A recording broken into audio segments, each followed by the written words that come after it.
नमस्कार किसान भाइयों, आज हम एक नया वीडियो आप लोगों के लिए लेकर आए हैं। आज का वीडियो हमारा है गन्ने की अधिक बम्पर पैदावार, यानी 800 क्विंटल प्लस पैदावार आप एक एकड़ में ले सकते हैं और ज़्यादा से ज़्यादा कल्लों की संख्या यानी अधिक गन्नों की संख्या कैसे ले सकते हैं और गन्ने की हाइट और गन्ने की मोटाई को कैसे बढ़ा सकते हैं। बहुत ही यह एक सिंपल तरीका आज हम आप लोगों को बताएंगे, जिससे आप लोगों की गन्ने की पैदावार रिकॉर्ड उत्पादन होने वाला है। फास्फोरस पौधों को 100% उपलब्ध हो, इसके लिए यह ज़रूरी होता है। क्या है जो फास्फोरस हम सब डीएपी खाद ज़मीन में डालते हैं, फास्फोरस कैल्शियम, आयरन, एल्युमिनियम से चिपक जाता है, जिसके चलते पौधों को सिर्फ फास्फोरस का हिस्सा जो है 30 से 40% ही पौधे ले पाते हैं। बाकी का 60 से 70% हिस्सा फास्फोरस का मिट्टी में पड़ा रह जाता है। इसलिए ज़रूरी होता है कि खेतों में गोबर की सड़ी खाद समय समय पर डालते रहें, जिससे ऑर्गेनिक एसिड ज़मीन में पर्याप्त होने से फास्फोरस को पूरा एक्टिव रखते हैं, जिससे फास्फोरस तत्व पौधों को पूरा ले पाते हैं। इसीलिए पीएसबी व माइकोराइजा का उपयोग करें। मिट्टी का पीएच लेवल 6 से 7 के बीच हो, तभी जो है माइकोराइजा जैसे माइक्रोब्स पूरा काम करेंगे।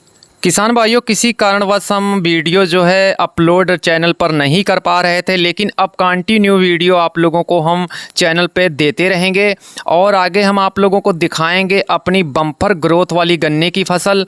तो किसान भाइयों, चैनल को भी सब्सक्राइब कर लीजिएगा और आने वाले वीडियो भी ज़रूर देखिए। गन्ना बुआई से लेकर 30 से 35 दिन के बाद जो है टिलरिंग स्टार्ट कर देता है, यानी कल्ले बनना शुरू हो जाते हैं। यह प्रक्रिया लगभग 90 दिनों तक जो है कल्ले नए निकलते रहते हैं, नए टीलर बनते रहते हैं।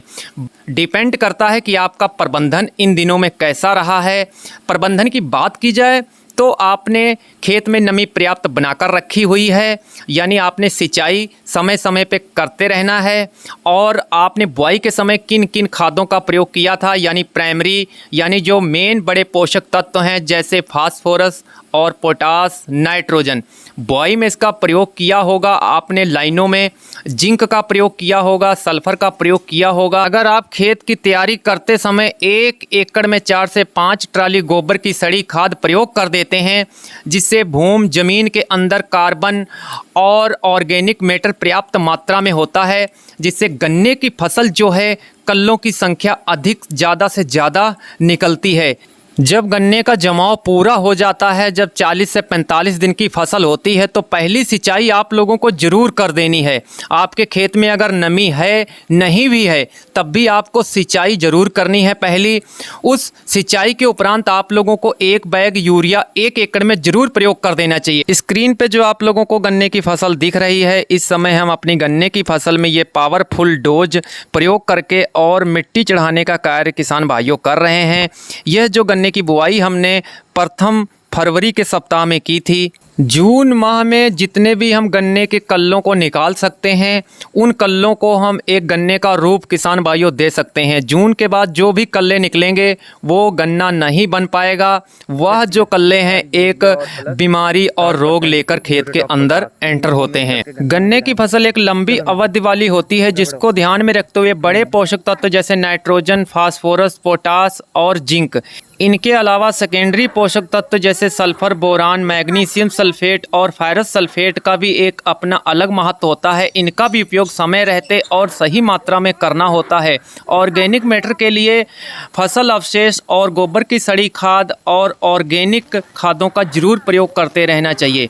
अब किसान भाइयों, हम बात करते हैं आप लोगों को अपने गन्ने की फसल में, चाहे पेड़ी हो या पौधा गन्ने की फसल में, वह कौन सी सबसे बेस्ट खाद हम बताने वाले हैं। उनका उपयोग करके आप गन्ने की फसल की बम्पर पैदावार उत्पादन ले सकते हैं। तो मैं आप लोगों को मात्रा भी बताऊंगा, डोज बताऊंगा और प्रयोग करने का तरीका भी बताऊंगा। किसान भाइयों, इस समय गन्ने की फसल में हम लोगों को देना है फास्फोरस की डोज। आप भी कहेंगे कि हमने डीएपी का प्रयोग किया था बुआई के समय, लेकिन आपने 1 बैग डीएपी का प्रयोग किया होगा तो वह पर्याप्त नहीं होता है। इसलिए इस समय फास्फोरस देने के लिए आप लोगों को मार्केट से जो है टीएसपी खाद दानेदार जो आती है, इसमें 46% जो है फास्फोरस तत्व होता है और इसमें कैल्शियम भी कुछ मात्रा में मिल जाता है। यह जो कीमत है 1300 रुपये की 1 बैग 50 किलोग्राम का मिलेगा, जो 1 एकड़ के लिए पर्याप्त होता है। इसमें आप लोगों को किसान भाइयों लगभग 22 से 23 किलोग्राम दानेदार यूरिया मिलाना है और साथ में आप लोगों को MOP न्यूरेट ऑफ पोटास 60% की लाल कलर में मिर्च टाइप जो आती है वो लेना है और कोई पोटास आप लोगों को नहीं लेना है। तीनों को मिक्स करके लाइनों में प्रयोग करना है जैसे हम अपने खेत में कर रहे हैं। अगर मिट्टी चढ़ाने का कार्य करने जा रहे हैं तो इस खाद को डाल के आप मिट्टी चढ़ाएं, बहुत अच्छा रिजल्ट किसान भाइयों मिलता है।